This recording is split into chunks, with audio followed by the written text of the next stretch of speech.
Welcome to the Well-Being Manifesto podcast, where we translate science and experience into realistic and sustainable ways of living. In each episode, we offer clear and practical strategies to support all aspects of well-being that matter to you, whether in your home, your community, or place of work.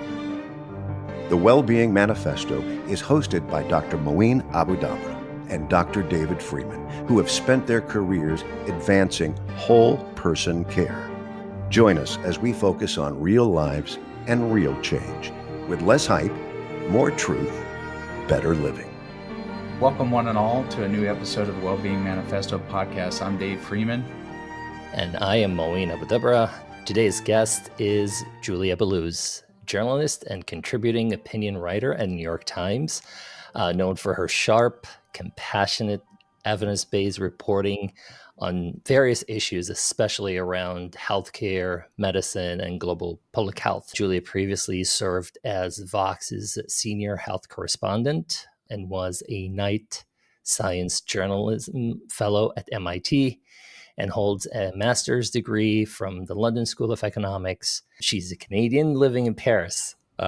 She's spent years translating complex science into clear stories that can help people and systems be informed, make better choices, and really learn about complex issues in simplified manner. Julia just co-authored a book called The Food Intelligence with Dr. Kevin Hall. It is a spectacular read. We're so excited to be speaking with Julia today and talking about the book and different things. So, Julia, welcome to the Well-Being Manifesto podcast. Thank you so much. You certainly did your homework. I'm impressed. Thanks for such a kind introduction. We wanted to first ask sort of to get to know you, the person and the human, and I'd like to start with the audience to know some other sides of you and the person you are and how you led to this point on nutrition and the food intelligence, if you don't mind. Sure. So I think with this book, the journey sort of started as a personal one in-deed. I'm someone who has struggled with my weight. I was, the chubby kid who couldn't fit into the brownies uniform. I went to dietitians. I did Weight Watchers. I tried every diet you could imagine. And I had this question, through my journalism. I ended up as a Canadian moving to the US for the Knight Science Journalism Fellowship that you mentioned.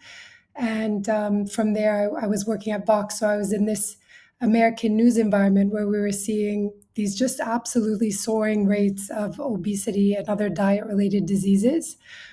And I started to realize that, obviously it wasn't just me. I'm not the only person who's struggling out there. So what is this? Why do some people, but it's not everyone in an environment, right? It's some of us, not everyone.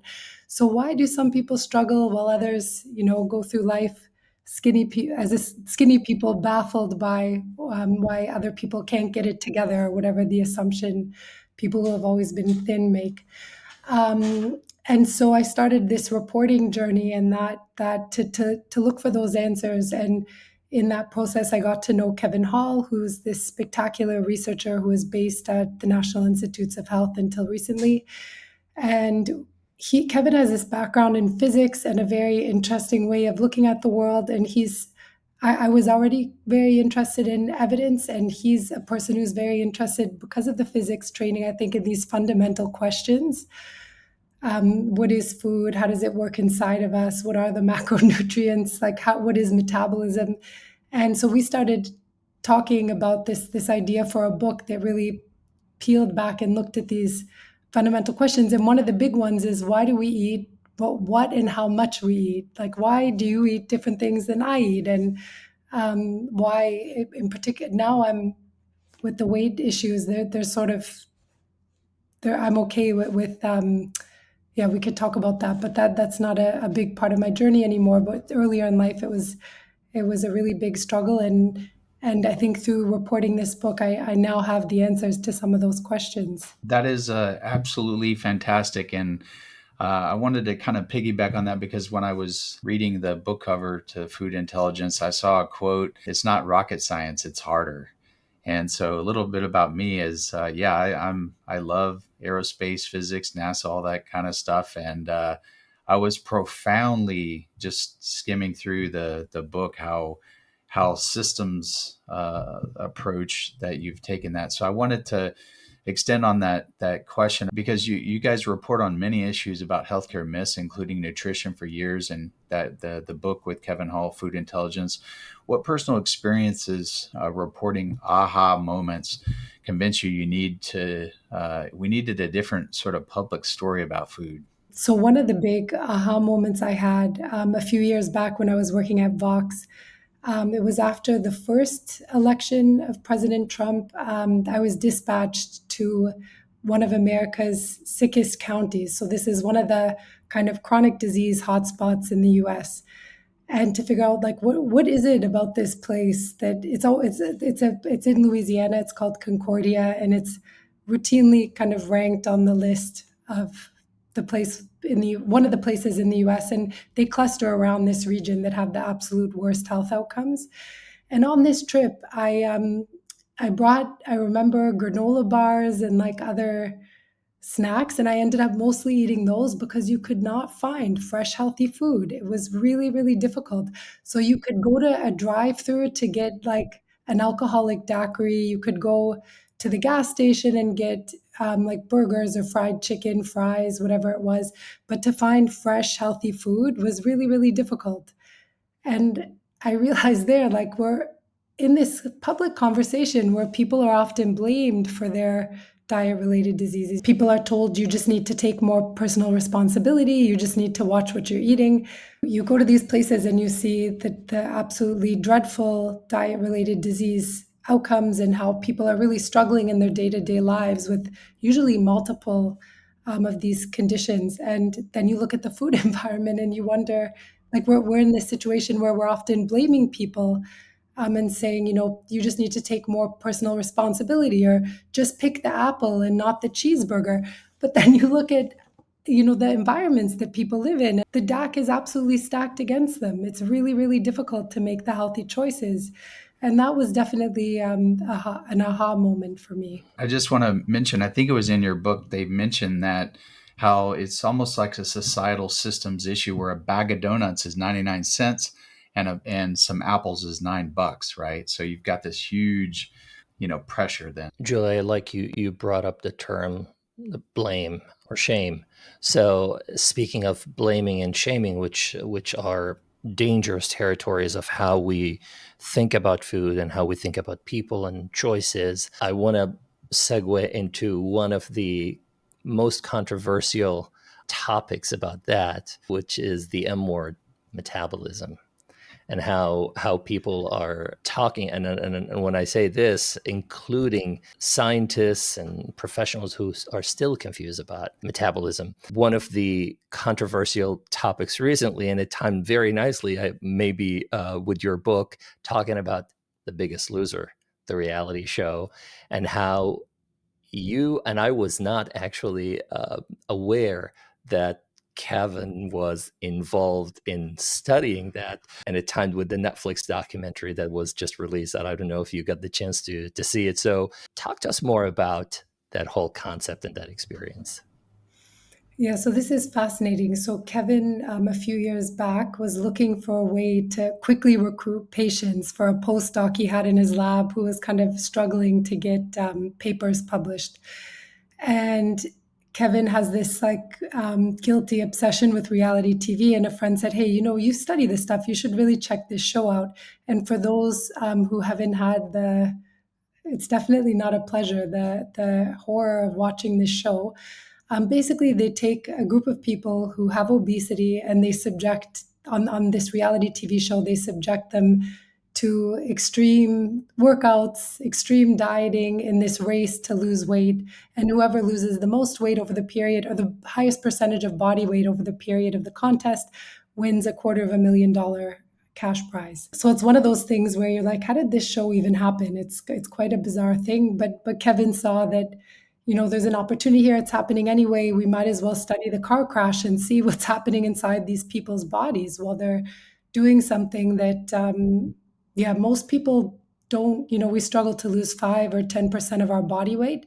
And these people were losing over the period of a season, I think it's like 40% of their body weight. So just dramatic amounts of weight loss. And so he and his colleagues go out to this ranch in Malibu where the contestants are hanging out, and they basically track them through a season, and then they do a follow-up study 6 years later. And I think that there's many surprising findings that they had, but one of the big ones was that the contestants experienced a slowdown of metabolism. So the rate at which they're burning calories decreases during the weight loss, which is something researchers already knew happens when people lose weight. You have a smaller body, and so your metabolic rate slows down. But in this case, it was even more greater than what would have been expected for their shrinking body size. And then when they follow them up 6 years later, they still have this slowdown despite gaining on average 2/3 of their lost weight. But the most interesting and counterintuitive part that I must confess I missed even in my initial reporting is that the contestants who had the greatest degree of metabolic slowing were also the ones who were most successful at weight loss at both the end of the contest and 6 years later. So it was a total inversion of how, the New York Times, others, and myself included, we reported this study like with the top line finding, hey, look at this like spectacular metabolic, like look what happened to these people. No wonder it's so hard to keep weight off. But that wasn't at all the story. The story was a lot more nuanced, and there's a working hypothesis for why that happened that we could talk about. But what I find so interesting is that when we started to dig into what is metabolism and what is this obsession with like a slow metabolism and weight gain, like where did this come from? It's a really, really old idea. And there are these associational studies where people lose weight and they have this metabolic slowdown, but no one tested what happens in the context of obesity when people are losing these dramatic amounts of weight. And then what is the relationship between different people who lose weight and the success of weight loss compared to the metabolic slowing. So, and it was the opposite of what you'd expect. Anyway, so I found that really fascinating. And it's an example of where you actually you test a thing that seems to be correct. We see this again and again in nutrition and obesity science. You test an assumption you have, and often it doesn't pan out, even though it seemed like a reasonable or correct or unassailable idea. Yeah. The general perspective or understanding is that, quote unquote, well, when you accelerate your metabolism, you're going to burn calories faster, then you're going to lose weight. And which is to a certain extent is correct, but it's more nuanced and more complex. And in this study specifically, you found almost the complete opposite. People, their metabolism was slowing, even though with the weight loss that they have experienced. So the way, because it might be this might help the listeners, the way that Kevin now thinks about it is that it's a reflection of hard work, not destiny. So it's like pulling the tension on a spring. The harder you pull, the metabolism is slow. Like the people who are losing the most weight and keeping their weight off at both time points were working really hard. And the greater the tension, the slower the metabolism, but the more success they were having. So while it's confusing, because it's true that if they didn't have the slowdown, they probably would have lost even more weight. They would have been burning calories at a faster pace and would have been storing less as fat and would have lost more weight. But it's also true that the people who lost the most had this greatest slowdown. So anyway, it's new. It's not a message for the TikTok age. It's a little bit nuanced. I think the big takeaway for me as an individual who had struggled with her weight, I often wondered, is it my slow metabolism that caused this struggle early in life? And in my reporting, I went into a metabolic chamber. I had my metabolism measured. I had a completely normal metabolism for someone my size and height and age. And then I did genetic testing to also see if I had this genetic risk for obesity. And I did. I have a high genetic risk. But then the researchers who study the genetics of obesity said to me, the genes aren't destiny either. So it really is depending on that, like our biology is creating these potentials and vulnerabilities in certain environments. And then this led me down this path of really reflecting on the food environment I grew up in and seeing, hey, that's where the problem was. It wasn't my genes, it wasn't my slow metabolism. And so where I'm coming out with all of this is that it's a big distraction from the food environment. We talk about slow metabolism, we talk about like all of these individual personalized fixes and problems, and really the problem isn't in us, it's the food environment. And I hope that message comes through with the book. I mean, it is, and this is something that we emphasize on the podcast, is that we're not machines that you can isolate one factor and say, this is the only thing. And we're life stories and complexities and daily changes from within, around, and outside. That is the importance of this message, is that we can't just be a camp metabolism or camp environment. No, these are all together. They play and interact with each other. And you're both systems thinkers as well, right? So like how do these food systems, like, yeah, how do these food systems we live in shape? They're changing our biology, and like we're interacting with them and they're nudging us in one direction or another, right? And yeah, I find that really fascinating. And it wasn't something I definitely bought into, the personal responsibility thing, and I blame myself and shame myself as many people do. But then when you read the work of researchers like Kevin and others, like you see actually that there's a very strong scientific case now to be made that it wasn't us who changed, it was the food environment that changed. And like Kelly Brownell, who's at Duke, he coined the phrase toxic food environment, and he did this study where he tracks personal responsibility in several domains. So like, are people compared to I think it's the 1980s or 70s that he looks at, are they wearing seatbelts less? Are they drinking more? Are they taking more drugs? Are they using less protection for sex? Like, are they doing all these things that suggest we've lost our grip on personal responsibility? No.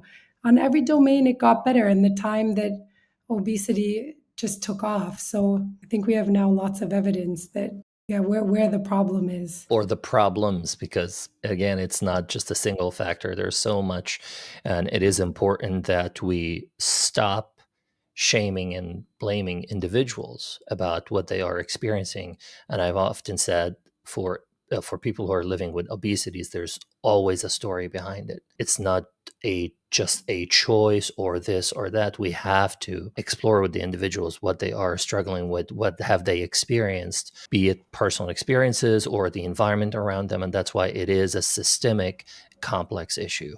Yeah, and I just want to mention, Julia, yeah, we're definitely systems thinkers. I think we have an acronym we call the lifestyle meds, because it's sort of a formula, the mind, all these mental factors, right? But also the neuroscience of food addiction. I think you go into the book how the ultra processed foods, right, are more addictive. But there's E for exercise, right? Because you can rev up your metabolism. Diet is D. This is gets into your book, and then sleep, right, is a component. But I want to get down this very hot topic that's trending with ultra processed food and things, and get into this topic of what we call calories, carbs versus fat, what really matters. So you talk in the book how there is these eternal war tribes, right, of this and that, like low carb and low fat and metabolic realms. So tell us more what you learned about this, and why do these diet tribes persist, and what really matters, do you think? So that's fascinating. So there's this like really for over 100 years, researchers have been looking at like how does the body select different fuels, and how does that affect,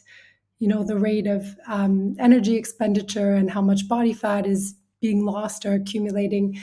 And very early on, they came up with this idea that a calorie isn't a calorie, in the sense that different calories do have different effects on our hormonal milieu and all these other ways that they impact our bodies. But in terms of this energy transformation that's happening through metabolism, a calorie is a calorie. And so when Kevin starts his lab in the early 2000s, it was this time where low carb diets were enjoying this resurgence, and carb calories were thought to be uniquely fattening. In other words, a calorie wasn't a calorie. So when you eat more calories from carbs, and I think many of us still carry this idea, you're going to put on weight really like more quickly than if you ate a lower carb diet.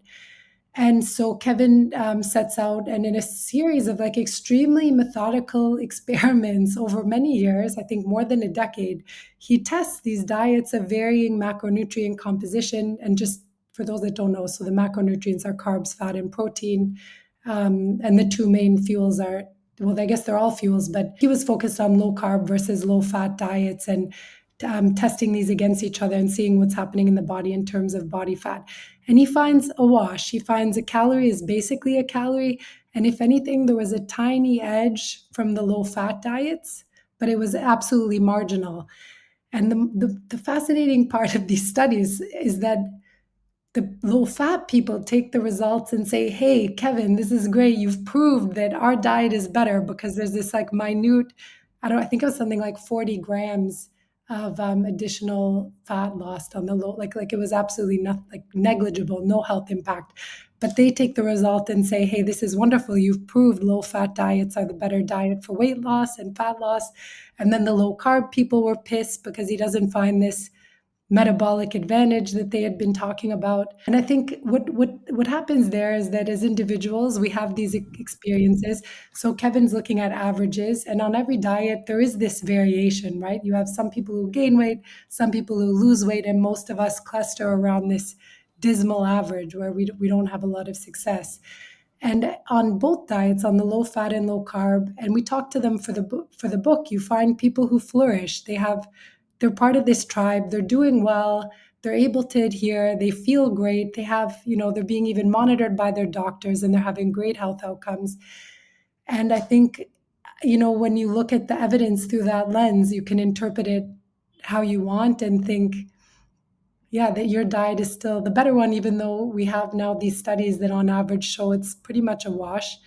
And I should say the low carb proponents and adherents, what they say about Kevin's work is that the studies weren't run long enough. So I think the longest was 2 months, if I'm not mistaken. And they want to see like a 6-month study. And they think at that point, the body's really in this fat burning mode and you're going to see this advantage that they talk about when you really reduce the carbs. But we don't have that study. And yeah, maybe if it's done, we'll find that. But right now, I think from the research we have, it suggests it's another big distraction, this obsession with, optimizing macronutrients. This speaks a lot about maybe somewhat the final byproduct of this is personalization and nuances, the context of life, preferences, the person, their choices, also their clinical profile. There are many factors that can determine this. And I often have these conversations about keto diet versus this versus that. And I don't want to name one diet versus the other, but really science still shows that there is that flexitarian component of what people choose and how it can impact them. One person experience does not speak about the other millions. Being on this diet might work, but also there is the long-term effect of it. How does it continue to be matching to that person over time? So those are really important points. Yeah, we're in this moment, I think, where we want this like ultra specific, individualized advice. Like you go onto any social media platform, and the level of specificity of the nuggets of wisdom are just astounding. Like knowing how hard something like discovering the vitamins and like how difficult it was to first of all find them and then understand what they were doing inside of us. It's like hundreds of years of science, right? Let's think how many over 200 years it took to figure that out. And we still don't know, by the way, we still don't know for supplementation. It looks like when you move to randomized controlled trials, the outcomes aren't much better for vitamin supplements in general, unless you have a deficiency. But it's still this like, we're still figuring out the vitamins, right? And then you go on any social media platform and people are just like spouting this ultra alluring, super specific advice that where is this coming from, and is this backed by anything? And like we just don't have that granular level of evidence on optimization for all of these health outcomes and like these very specific interventions. But people eat it up. It's like it's so alluring. It's so alluring. It's really fascinating how people take that so personally as well. This is territorial, that you cannot talk about this or diminish the value of this. And then there is this whole camp, of course, of influencers, or some of them scamfluencers, but that's a whole different subject. So maybe it's a good segue into talking about one of your chapters when you're discussing precision nutrition or imprecision nutrition, the world of vitamania and maybe supplement mania. And they all overlap. They Yeah. all overlap, and that exists. So we are at a place now where longevity medicine and the science of living longer and the obsession around that, for better or worse, can perpetuate so many fads and myths and challenges and harm in some ways. We're talking about the obsession now that we have conversations with healthy individuals with almost very low risk factors talking about, oh, I want to have a CGM, a continuous glucose monitoring device, that device that you can now stick to your body and can monitor your blood sugar. And I'm not necessarily telling people that you shouldn't or should. Those are individualized stories and need conversations. But in that realm, tell us more about what have you discovered as you were working on this with Kevin. Yeah, sure. So when we started to research personalized nutrition, first of all, I knew that there were a lot of companies. There was this explosion of companies. For the audience listeners who don't know what it is, so there are companies that are saying send in your a blood sample, a stool sample, a saliva sample. We'll basically run it through our algorithms, and we'll give you this ultra specific advice about which foods are good for you and are going to optimize your health, and which you should steer clear on based on your unique individual snowflake biology.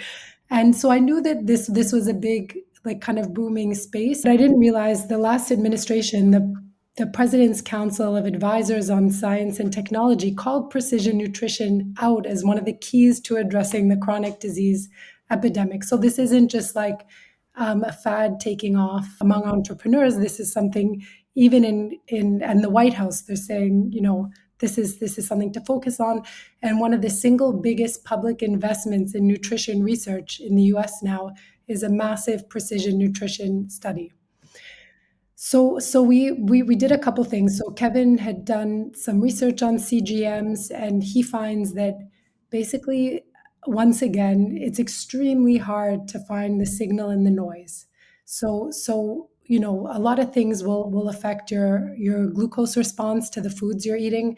Everything from how you slept to how stressed you are, to how much exercise you had done that day and the day before, to how hungry you were, like how quickly you're going to see this rise in blood sugar. And to get a reliable reading, I think the estimate is something like you need to test a food more than a dozen times. And even then, you're just talking about single foods. You're not talking about, meal order really matters. Did you eat the carbohydrate-rich food first or at the end of the meal? So it's extremely hard to tease out. When he studies this, he finds it's extremely hard to get any reliable signal, basically, in people who don't have type 1 or type 2 diabetes. So in people without diabetes. So that's really important, because people with diabetes, these have become essential tools for them.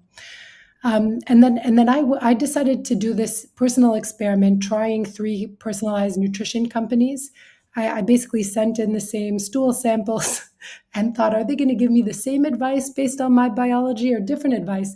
And the advice, although it all would fall within this boring, what I would call boring, healthy diet advice, eat more fruits and vegetables, stay away from ultra processed and junk food, it was very different in the specifics. So one company said, stay away from spinach and pecans. Another one said, these are my gut boosters that I should be eating more of. That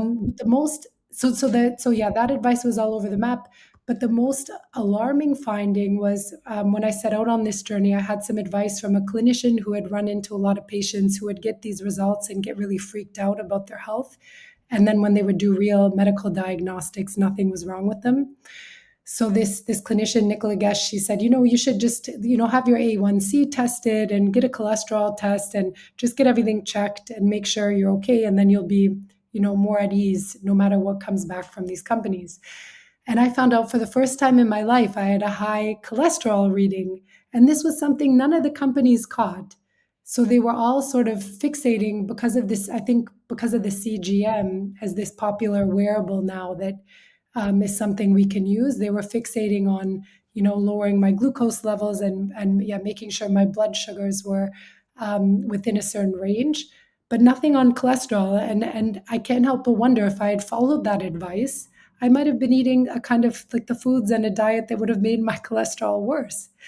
And the other strange thing we found was that they exist in this sort of regulatory gap. These companies cannot present themselves as a medical device or clinical device, so they have to go Yes. into the wellness area, which with the disclaimers of this is not supposed to diagnose, treat, or that. And so that's the gray area where they can go into without going into the regulatory scrutiny of the FDA and so Yes, forth. yes. And so, as wellness products that are using supplements and these over the counter wearable devices, they sit in this sort of regulatory gap. And they, as you said, they explicitly have these caveats that we're not here to diagnose, treat. So they basically they say at once that they're ahead of that they're at the cutting edge. They're able to give this advice that doctors and the health system and nutrition science can give, but then they defer to doctors and the regulated medical tests to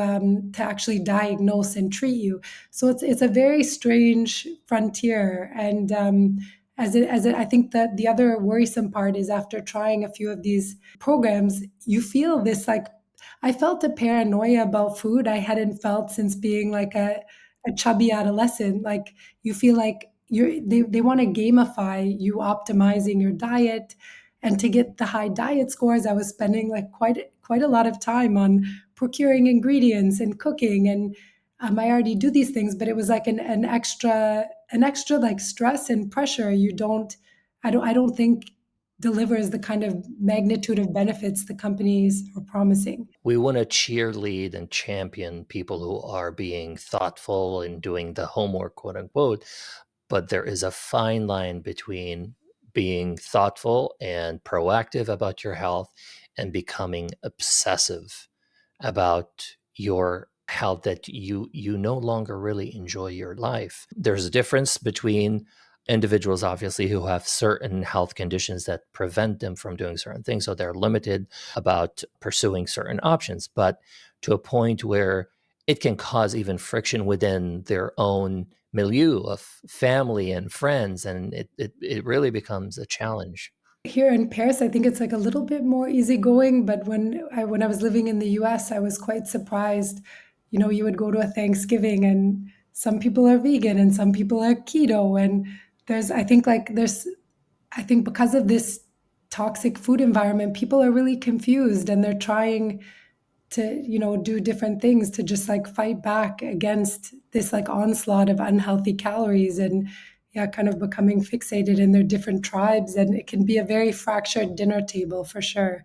I have speaking of Thanksgiving, it's interesting you brought that up. I have a friend of mine who said I no longer host Thanksgiving because it became an issue not only of dietary choices, which is not a problem. We can cook whatever everyone needs, but it became a topic of heated conversations between people, and it became this game of blame and shame that you said I no longer host, and that is a sad thing that we would come to that point, and it's a challenge. No, it's so true. When I was getting into this space, I had a friend, an editor of mine, Eliza Barclay, who had come from this food reporting background, food editing.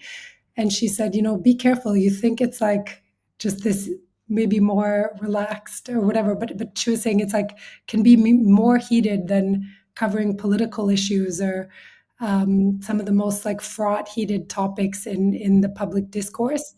And we have this in the book, like some of the most I covered abortion, I covered like kind of every like vaccines and vaccine mandates, like whatever, all these hot button issues.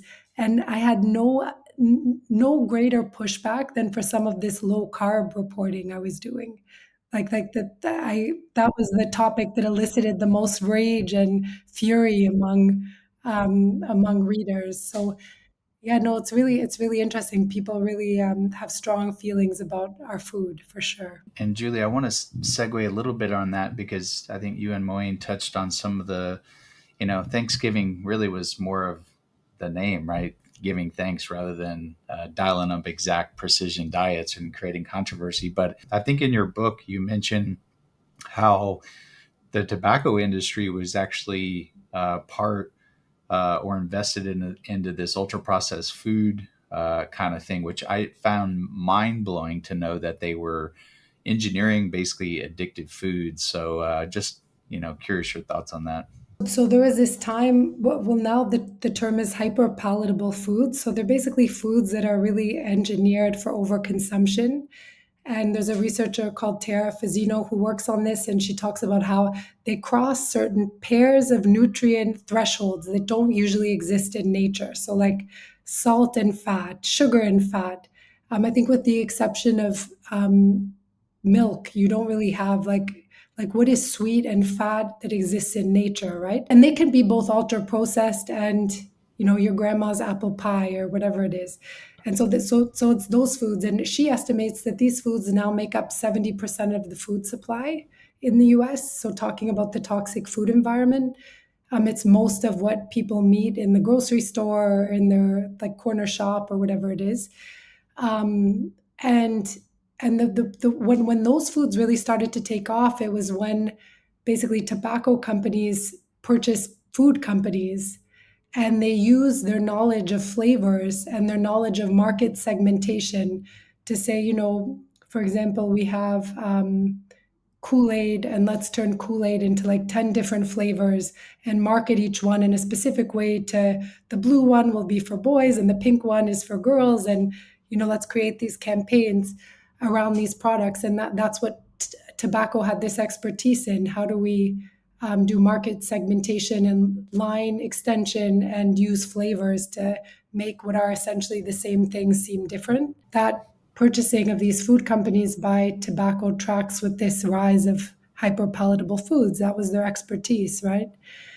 And I think one thing that I believe, and maybe it's wrong, but these companies are just doing what companies do. Like, I think it's Marion Nestle who says this. They don't have they're not public health agencies. They're companies maximizing their profit with the responsibility to their shareholders. And maybe we'll find out through litigation, in the same way we found out with tobacco, that they knew a lot more than we thought, and that I don't know, that they were really doing something nefarious. But I think they're just doing what companies do, which is finding ways to grab people and broaden their markets and their bottom line. It's a business at the end of the day. That's how they pursue it. And as you said, there might be more. And this is where the public can really demand more from their leaders to protect us from this toxic food environment. And right now we're accepting, or we're living in this situation where the food environment for most people is like an absolute inversion from what it should be. These hyper palatable, unhealthy foods are the most accessible, available, affordable, ubiquitous, and the healthy food is really difficult to procure, cook, buy. So how can we use these levers of policy and regulation to invert that, so that the healthy stuff becomes basically more ubiquitous and accessible and affordable, and not out of reach only for these super optimizers who are taking fistfuls of supplements and on CGMs or whatever it is. I found that extremely fascinating, right? It's almost like an engineering process that I wasn't aware of, and then, see it everywhere. Like you said, it's a two-step kind of, to the way I think of it as a brain thing. These ultra palatable foods, right? They're addictive, right? They taste this combination that's very otherworldly in terms of nature and things. And the second thing is they create this insulin glucose spike. So there's like this addictive brain aha hit, right? So people end up eating, I think in the book mentioned 500 more calories of these ultra palatable foods and things than they would, other foods. Yeah, what I think, so Kevin's research again was really instructive here, because he teases out what are the properties of the foods most associated with overconsumption of ultra processed foods. So for those, I guess we're deep in the conversation now, but in case people don't know, they're foods that are usually engineered in factories. They're highly engineered, and they contain ingredients that we wouldn't use in our home kitchens. So that's just one simple definition, but there's controversy over how to exactly define them. But when he tries to tease out what are the properties that most drive overconsumption, he comes down to this the energy density, so how many calories are packed into every gram of the food, and then hyperpalatability. So those two properties were the two that emerged as most associated with people overeating, and that was true regardless of whether they were ultra processed or not. So if you think about the Kit Kat bar versus the cake you love to make at home, they're both delicious. Might be equally likely to overeat them both, regardless of the processing. The issue with the ultra processed foods is that they're so ubiquitous, they're so heavily marketed, they've displaced all these traditional healthy prepared foods. So that's why I think we single those out. And they contain these like novel ingredients and additives where there's some uncertainty and questions around their impact on human health.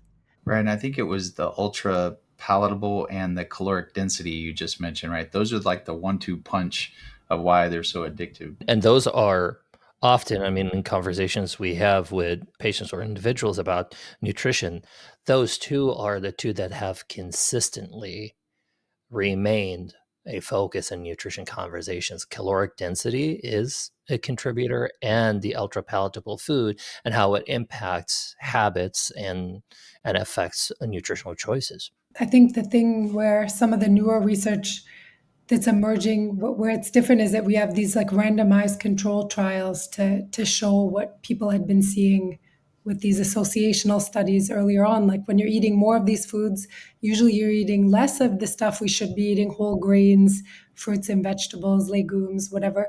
And you're eating more of the stuff you shouldn't be eating: salt, sugar, saturated fat. I think that piece of it isn't new. What's new is that we now have, that we have evidence at the level of randomized trials where you see that it's not just correlation. They're like when you put the same people in a food environment that is dominated by ultra processed foods, they gain weight, and then when you switch them to a food environment that's mostly whole foods, they spontaneously lose weight. That's something that I also experience. Like when I changed my food environment, I spontaneously lost this weight that I had been struggling to lose since I was young, and it took basically no effort. It wasn't like, but I was like privileged enough to be able to do that, to cook, buy all the fresh stuff, to spend the time cooking and living in a supportive environment and all that kind of thing. And I think the problem is most people don't have that. They don't have so yeah, if you have the privilege and the resources, sure, eliminate ultra processed foods from your diet, but most people aren't able to do that. They either rely on these foods to make life work, they're what they can afford, whatever it is. Speaking of the complexity of choices, systems, and willpower, and also other factors that impact that, I want to talk about the interaction between the brain gut biology, and then now the hottest topic is medications. And some of the classes of medications are known to people, GLP-1s, and then talking about agency. How have you navigated that subject, and what did you find in terms of talking about personal agency? The GLP-1 based drugs are fascinating. So reporting on obesity, I'd heard about them and their potential for obesity. I want to say like almost a decade ago when the trials of diabetes were starting to show people lose weight, and that when you ratchet up the doses, they're losing more and more weight. And I think about them in the same universe as bariatric surgery, where we have these two interventions that can help people who are most susceptible in these toxic food environments lose weight. And not everyone responds. Not everyone has the same degree of success. There's massive issues with access and affordability.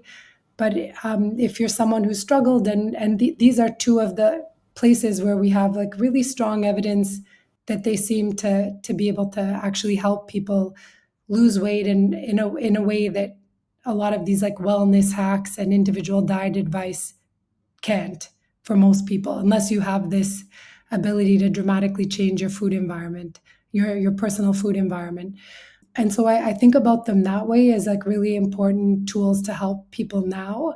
But I do not think they're a panacea for all these problems that have been created by toxic food environments and a food system that isn't designed at all to optimize health. But no, they're a fascinating new frontier, and I think that what's different from just the surgeries. So people had tremendous success in both cases. You're messing with the appetite side of the equation, not the, you're not speeding up energy expenditure, whatever it is. You're helping people to eat less. So in both cases, that's what the drugs and the most effective surgeries are doing. And that's sort of what we know from, you can't what explains obesity is that people are over consuming calories, and that we have this like abundant calorie supply. So in both, I think about them in the same camp that way. And I think, yeah, we're gonna see more and more of these options, and maybe the prices will come down. And do I wish we were in a world where people didn't need surgery and injectable drugs every week to manage the food environment? Absolutely. This is I want to work toward that world, where these no one needs these drugs, and no one needs to go into open surgery for obesity. They are needed when there is application for them. It is an ongoing, unfolding, new frontiers, and there's much to be talked about and discovered. And I know it's a complex question, so I appreciate you sharing your thoughts from your book perspective. Yeah, and it's kind of crazy, right? Because these GLP-1 drugs, by the way they work, is kind of like appetite suppressants. So, but maybe it's to blot out all that food noise you mentioned. But Julia, as we kind of accelerate toward the end, I wanted you to talk about the chapter about the UPF, ultra processed food, and the nutritional dark matter. Could you comment on that? Toward the end of the book, we sort of introduced this idea that, we in the book we break down food into its component parts, and we look at like all the macronutrients, micronutrients. How is the brain and body guiding our food choices? Like, how is all this happening? And then toward the end of the book, we introduce this idea that actually there's still a lot to learn. Like, there's a lot we know, but researchers who are trying to map this universe of unknown chemicals in food, and it still seems to be, yeah, a universe of unknowns out there. And like I mentioned, the story of the vitamins, when you think about how hard won that knowledge was, certainly there is a possibility that we will discover these new classes of chemicals that have a great impact on health. With the components of food that we know very well, these macronutrients we spoke about, and some of the micronutrients, for every new component of food that's been discovered until today, these time horizons of death became shorter and shorter. So if you didn't eat macronutrients, you'd die within, I don't know, maybe you could survive on water for a few weeks, depending on your fat stores. But if you don't eat the vitamins, it's lights out within a couple of months to years if you don't eat certain vitamins. And so we lengthen this time horizon of survival. And I think these components of food that have yet to be discovered, they're going to be about optimizing our health on these very long time horizons. And it's going to be very hard to kind of narrow down which are the important ones, what really matters. And but I think the message of that research is that we have to be so humble about food and human biology, and how these bundles of really complex chemicals in the stuff we eat, how they interact with our individual biology. And it's so mind-bogglingly complex. And it does, if you appreciate that, you get why this the ultra specific advice that is the currency of social media is such BS, because we just don't have this granular level of information about most of the components of food, and then how they interact with each of us. On the other side, we do have decades of evidence about what a healthy diet broadly looks like. And it's like the boring advice you've heard from when you were little. Again, it's like increase your whole grains, increase your fruit and vegetable consumption, watch your salt, sugar, and saturated fat intake. It's this like really utterly boring advice. We sort of know from decades of research that that's what healthy eating looks like, and you can tailor it to keto, you can tailor it to whatever vegan, whatever your diet tribe is. And so, but obsessing over these like really granular details, I think we can let go of, probably, unless it makes you feel good. then all the power to you. I appreciate you giving this perspective. So maybe what we do on the Well-Being Manifesto podcast, when we wrap up conversations, we kind of ask rapid kind of fire questions just with knowing from you. If you were to choose one myth that you would like for it to disappear today, what would that be? A myth, Yes. the personal responsibility and obesity myth, that like it's people's fault, and actually type 2 diabetes as well, that it's the fault, it's the sloth, it's the laziness of individuals. I wish that would die, because if we shifted the mindset, we'd shift how we're addressing these now ubiquitous diseases. One study or one story from your book, if you want people to read that one story, what would it be? We have a chapter on protein, and it gets into this like really deep history of where a lot of, I think that chapter is sort of representative of a lot of the ideas in the book. It's like this deep history of when you had a really influential person in science running ahead of what his research showed and speaking about it like it was the truth, and then using it to sell products. And when actual science caught up to what he was saying, a lot of it was baseless. And I think there's such a danger, because in food we have, it's so easy in food and nutrition to think, yeah, you know the thing, and then you test it, and the thing that you think you know isn't true. So I think that's a fascinating chapter, especially in the context of today's kind of, yeah, again, on in the wellness space, there's an obsession with protein maximization. We explain where did this come from and why a lot of these ideas are misleading. Speaking of policy levers, when you mentioned earlier, what would be a first change that you would like for policymakers to think of or think about as a first step? Okay, so I have to say it with the caveat that you have to pull so many levers, because soda taxes, whatever the thing is, the food environment is so toxic that one thing isn't going to move the needle. But this peddling of junk food to children enrages me.